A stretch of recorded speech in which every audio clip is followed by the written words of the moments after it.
તો ખેડૂત મિત્રો હવે આપણે છેલ્લા સ્ટેજમાં આવી ગયા છે. છેલ્લું સ્ટેજ એટલે કે આપણો આ પાળો બનાવી નાખવો અને ખડકી જેવી ઢાળિયામાં એ આપણું છેલ્લું સ્ટેપ છે. પણ હવે એમાં કેવી કેવી બાબતોનું આપણે ધ્યાન રાખવાનું હોય છે એ હું તમને જણાવું.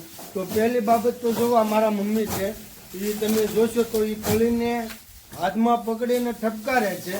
એનું હવે ઠપકારવાનું કારણ એ છે મિત્રો કે ધારો કે કોઈ કળી નબળી હોય, એટલે કે જરાય સડો જેવું લાગતું હોય અથવા તો એમાં કોઈ માટી હોય. કારણ કે મિત્રો આપણે જ્યારે પાતા હોઈએ ને દાળિયા, એનું કારણ છે ખેડૂત મિત્રો કે જ્યારે આપણે કળી ખેંચતા હોઈએ ત્યારે આપણે એને ભીની ખેંચવાની હોય, પાણી પાઈને ખેંચવાનું હોય.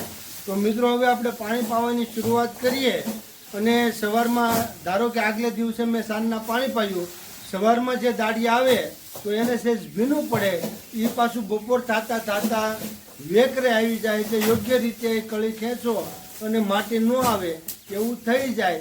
પણ સવારનો જે વારો હોય તેમાં થોડી માટીનો ભેગ રહી જતો હોય છે, એટલા માટે આપણે આ ખેંચતા હોઈએ છીએ. જોકે આપણી કળીમાં એટલી બધી માટી જરાય છે જ નહીં, પણ આ તો એક મેથડ છે અમારી કે અમને ટેવ જ પડી ગયેલી છે, રૂટીન, કે ભાઈ આ વસ્તુ આપણે ઠપકારવી જોઈએ. એટલે તમને હું એક બતાવું કે આ રીતે બે કળી જે છે એને આ રીતે બે હાથમાં પકડી અને જરાક આ રીતે આપણે ઠપકારી નાખીએ અને ઠપકારીને આ સલાખામાં નાખી દઈએ. એટલે આ સલાખામાંથી જે આ બેન છે તે પાળા ઉપર અંબાવી દે અને પાળા ઉપર કળીની ઉપર કળી આવે. એટલે કે ધારો કે આ કળી છે તો આ કળીની ઉપર આ રીતે જોડી આવે, આ રીતે આપણે મૂકવાની હોય છે ઉપર. જો આ રીતે જે છે ને આ રીતે આમ મૂકવાની હોય છે. આ ધારો કે એટલી કળી, ઉપલી કળી ને આ ઉપલી કળી, આની આ રીતે 10-12 કળી મૂકી દો.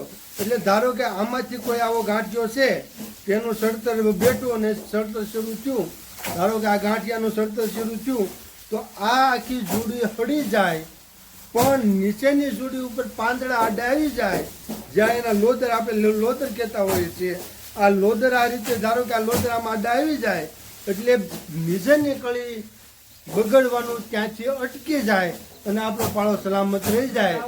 ત્યાં સુધીમાં આપણને બાજુમાં નીકળીએ તો દુર્ગંધ આવવા મળે. મિત્રો આમાં આપણે 15 દિવસે એકદમ આખા પાળાની બાજુમાં આંટો મારતા રહીએ છીએ, જેથી કરીને આપણને ખ્યાલ આવે કે ભાઈ કોઈ પાળો બેઠો છે, કોઈ સડતર લાગેલું છે કે નહીં. એની પડખે હાલીએ તો એના ઘણી વસ્તુ હોય મિત્રો, એની પડખે હાલીએ તો આપણને ઘણી વખત દુર્ગંધ આવવા મળે છે. અથવા તો બધા નોર્મલ પાળા એક હરખા હોય એમાં જ્યાં સડતર બેઠો હોય ને સહેજ નીચું નમી ગયેલું હોય એવું આપણને લાગે.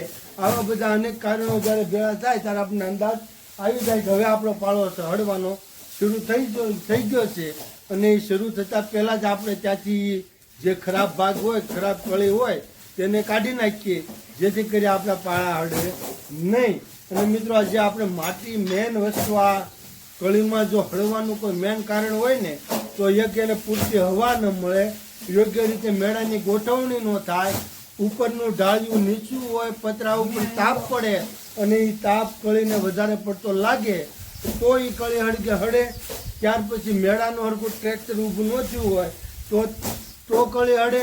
ત્યાર પછી યોગ્ય રીતે હવામાં મેળો ન હોય, ખુલ્લી જગ્યામાં તમારો મેળો બનેલો ન હોય તો પણ તે હળી જાય છે. આવા કારણો જ્યારે ભેળા થાય ત્યારે જે ખેડૂતે 6-7-8 મહિનાની આ મહેનત છે, કારણ કે મિત્રો 4 મહિનાને પાકતા લાગે અને 3-3.5 મહિનાને આપણે સંઘરવાનું હોય છે.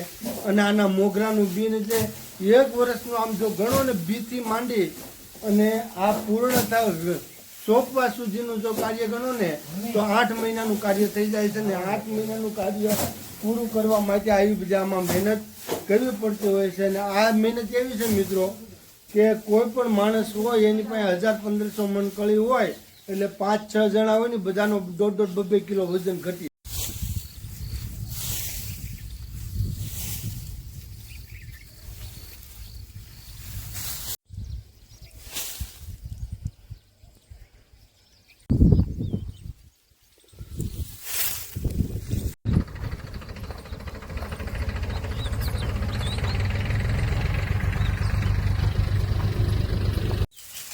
તો મિત્રો આપ જોઈ શકો છો કે અહીંયા આપણે 2 ફીટ નીચે કરી દીધા છે. એની ઉપર જો આ રીતે આપણે લાકડા ગોઠવી દઈએ છીએ અને લાકડા ગોઠવા પછી એની ઉપર આ રીતે જો સામે જે છે તે આપણે વાહડા ગોઠવેલા છે. જો વાંચ ખૂટી જાય એટલે પછી આપણે આ વળી ગોઠવેલી છે.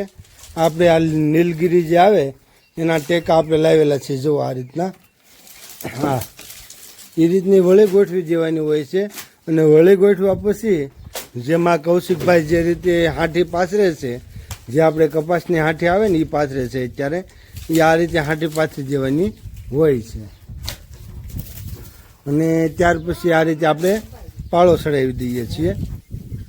અને આ રીતે આપણે આખા ટ્રેક્ટર ભરી અને લાવીએ છીએ. અને ટ્રેક્ટર ભરીને લાવીએ એટલે એ અહીંયા ઉપર 2-3 જણા વ્યા જાય, 2 જણા નીચે અહીંયા સલાખા ઉપર રહે અને 2 જણા અહીંયા આપણે થોક મારવા માટે અથવા પાળો ચડાવવા માટે 2 જણા રહે છે. એનું કારણ છે મિત્રો કે માટી ન આવી જોઈએ. આની અંદર જે કાંઈ માટી હોય, જો થોડી પણ માટી રહી ગઈ એટલે આપણો આ પાળો સડે ને સડી જાય. અને જે આપણે 100 મણ 150 મણનો પાળો બનાવ્યો હોય એમાંથી લગભગ 2 મણ 5 મણ 10 મણ અને ધ્યાન ન દઈએ તો આખો પાળો બેસી જાય. એટલે માટી એક એમાં ન રહેવી જોઈએ, પહેલા નંબરની વાત છે. અને ત્યાર પછી જો આ રીતે આખો આપણો મેળો તૈયાર કરવામાં આવે છે.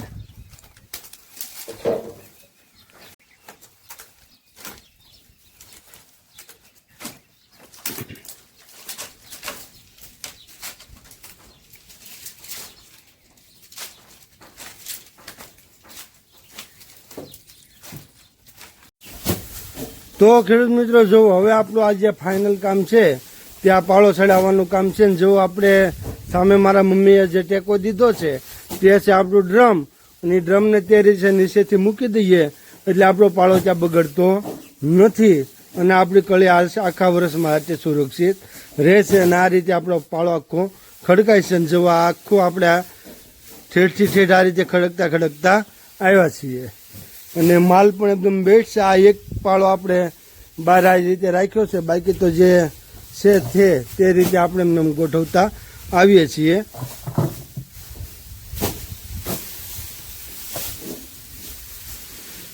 તો ખેડૂત મિત્રો, તમને આ વિડીયો ગમ્યો હશે ને આપણે જે આખી આપણી પ્રોસેસર છે તે તમને એક વિડીયોમાં દેખાડવા માટેની મહેનત કરેલી છે.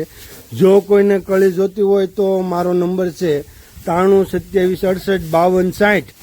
અને જો વિડીયો ગમ્યો હોય તો લાઈક, શેર અને સબસ્ક્રાઈબ કરી લેજો. કારણ કે આપણે જે આખા ખેતરનો જે આપણો અનુભવ છે ને એ અનુભવના આધારે તમારા સુધી વિડીયો પહોંચાડીએ છીએ. તો મિત્રો, મળશું નવા વિડીયોમાં. ત્યાં સુધી બધા જ ખેડૂત મિત્રોને જય જવાન, જય કિસાન.